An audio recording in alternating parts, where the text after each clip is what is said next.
Examples of corporations that failed to see the market. National Geographic. Now, National Geographic was this really interesting magazine. They were one of the first magazines to expose the world to all kinds of new cultures, new sources of wilderness, and crazy visuals. These were magazines that everybody can recognize by the yellow cover, and they were worldwide. Everybody loved National Geographic. It's where I saw my first nudity. But the reality is National Geographic wasn't keeping up with the marketplace. They created Nat Geo, which was a step in the right direction, but realistically, their magazine died out. Ah! The mouse's ghostly howl stakes claim to Nobody's buying National Geographic these days, and maybe you'll find it in the dentist waiting room, but the reality is they couldn't find new mediums to expose this really great content to a new audience or a new medium and platform to keep people engaged with what's going on. Netscape. Netscape was this really awesome browser and had a crazy little logo in the corner when it was loading. A lot of universities and smaller schools actually use Netscape as their go-to browser. Unfortunately, over time, Internet Explorer really took over the market. Netscape really never put a lot of time and energy into trying to figure out how to reduce some of the privacy concerns. Mr. Zuckerberg, I just want a straight yes or no. Can anyone see those pictures I sent to my intern? How to make sure that websites that were malicious or nefarious weren't getting filtered through and giving people a lot of spam bots and all these other things. The reality is this was a great first browser. Most internet browsers were started using Netscape as kind of this foundation. Unfortunately, Netscape got acquired not too long ago by a company called Oath, essentially trying to do something new with the browser, and we'll see what happens, but it, for a very brief period of time, was the way to go. Nike Fuel Band. The Fuel Band was one of the really first amazing wearable devices that people could actually measure heart rate and get some biometric details to be able to, I don't know, run faster or measure their own times. Run, Forrest, run! Run, Forrest! Back to you! The problem was this was well before Fitbit, and they hadn't worked out all the technology yet. There weren't supporting software or apps that allowed you to connect to your phone and be able to trace your entire route through, I guess, a drawing on your phone. The reality is, unfortunately, this was too early, and they couldn't get anything in the way of traction within the market because there weren't enough supporting software platforms to allow this really awesome piece of hardware to really hit the market in a big way. Nike ended up laying off the entire department as soon as they realized their mistake, and nobody wears a Nike Fuel Band anymore. Nortel. Nortel was a major telecom giant that was scaling across all areas of the United States. This was a major East Coast player in most of internet traffic. Actually, at one point, 90% came through the Dulles corridor. Go figure. Nortel actually got in a lot of trouble by, let's say, misstating their financials, allegedly. They ended up filing for bankruptcy in 2009. I declare bankruptcy! Very similar to Enron, a lot of misgivings on what was actually happening behind the scenes in order to show something in the way of profits in order to continue to grow. Sometimes we really can't outweigh or outjump our own ambitions, and this was a perfect example of it. Pets.com.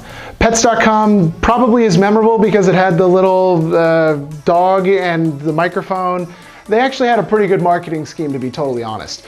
Unfortunately, this company was the poster child for failures during the dot-com boom. So these guys received $300 million in funding. and it's gone.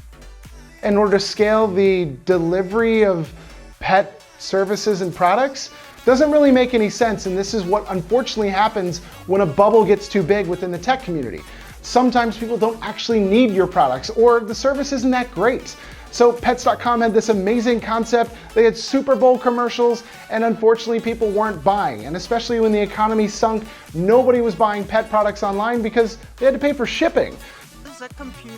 This was one of those really amazing products that maybe will take off down the road, but not right now. Sony Walkman. Everybody had a Sony Walkman, whether it was the CD player or the cool cassette player. Nowadays, the only people that actually own those are probably hipsters. Shout out to you. Unfortunately, this was one of those things that Sony realized way too late in the game that they needed to work on software. Wake up. Yeah. Wake up. I said wake up! The concept was when iPods came out via Apple, they took over the entire marketplace. And the functionality of having CDs or clunky cassette tapes obviously wasn't still a thing. When you have free downloadable music, who's to actually go out and buy CDs to start plugging them in? Even if you're burning them, it doesn't make any sense because you can load everything up so seamlessly onto small devices. MP3 players basically washed out everything that Walkman within Sony had produced, and eventually they were out of the market. The Daily. The Daily was a brainchild of Rupert Murdoch. This was supposed to be a purely online magazine that required paid subscriptions to digest or consume any of the content that they offered. It's not free. Now, unfortunately, this came a little too early in probably most people's experience with buying content or consuming content that they had to pay for. It wasn't scaling in the way that really made sense compared to some of the other online publishers that don't require you to pay in order to get all of the content. There's a number of different areas where they probably could have done a better job at scaling, and unfortunately, this was a major publisher that just never really got their chance to shine. The Sharper Image. The Sharper Image was that go-to store that had all the weird shit on the walls that you could go in and be like, oh, I do need a nail clipper made out of Formica and stainless steel. Sugar-free gum. Oh, sugar-free gum, forget that. Or I do need a personal massage chair that costs $8,000 and I can take home today. It's not whipped cream? Oh, I don't need that. Oh. Unfortunately, this place was all over the map when it came to figuring out what their customers wanted. They tried to bring technology kind of on a higher level than maybe a Radio Shack or a big box store like Best Buy. Unfortunately, they were going after the retail sector and didn't realize that a lot of people were buying all this stuff online. People are afraid of technology. Technology! They started lowering the amount of prices and different products that they were offering. Over time, they started lowering the amount of stores that they had. And now I think they're really struggling to keep up, and who knows how they're going to actually pivot in order to stay relevant. TiVo. TiVo was this really novel idea, which was basically, you don't like commercials? I'm Anson My Eyes John. The brand new Sneezy XL. Two brothers. It's just called Two Brothers. It's great. You don't have to see commercials. Imagine having some little person inside of your VCR and hitting record.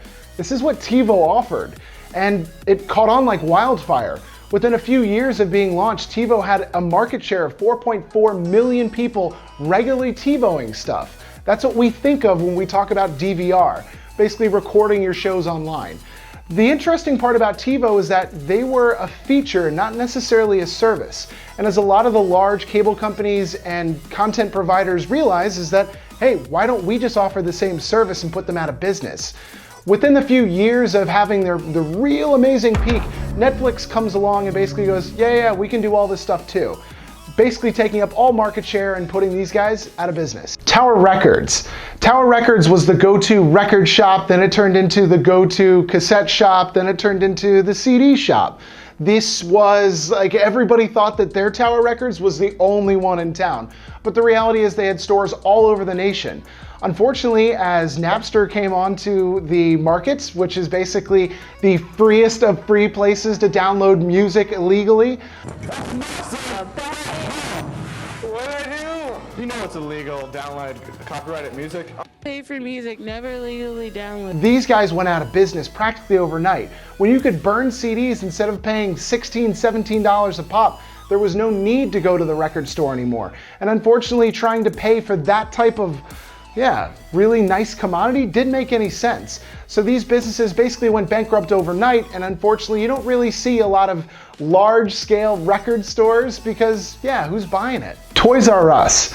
Toys R Us was the go-to place when you were a kid to screw around, have fun, shit yourself in the aisles, but also find bicycles and all kinds of sporting equipment. As a kid, it was the kids' store of kids' stores. Fun, fun, fun, fun, fun, fun, fun, fun!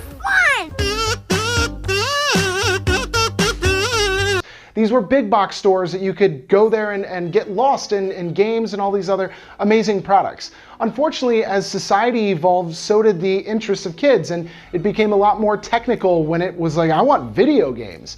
And Toys R Us didn't realize that they were also being eaten up by other players in the market. They tried to actually team up with Amazon and essentially sell all their products on Amazon, thus essentially putting themselves out of the market even further. Toys R Us went into bankruptcy and is still trying to figure out how to come out with a more immersive store in general. We'll see how it works, but they sure messed up early on. The XFL. This was a brainchild of Vince McMahon. Yeah, that guy from the WWE. Watch out, watch out, watch out, watch out! So he decided that he wanted to create a new football league that would go and play during times that the NFL wasn't playing, which in theory actually sounds pretty good. When it first aired, it had 14 million viewers. By the last game of the season, it struggled to get 1.5 million viewers. Unfortunately, the way that the game was played, the characters that were playing the game were a little unsavory. These were people, as it was billed, were prison inmates or people with checkered past. I don't think that flies in #MeToo, but hey, who am I to say? Realistically, when the XFL came out in 2020, they had a pretty good start going, but due to COVID-19, the entire season was basically scrambled, and that was the end of it. My name's Taylor Ryan. I put out a ton of content. Like and subscribe. I run a growth hacking agency in Copenhagen, Denmark. Make sure to subscribe to see more of this stuff.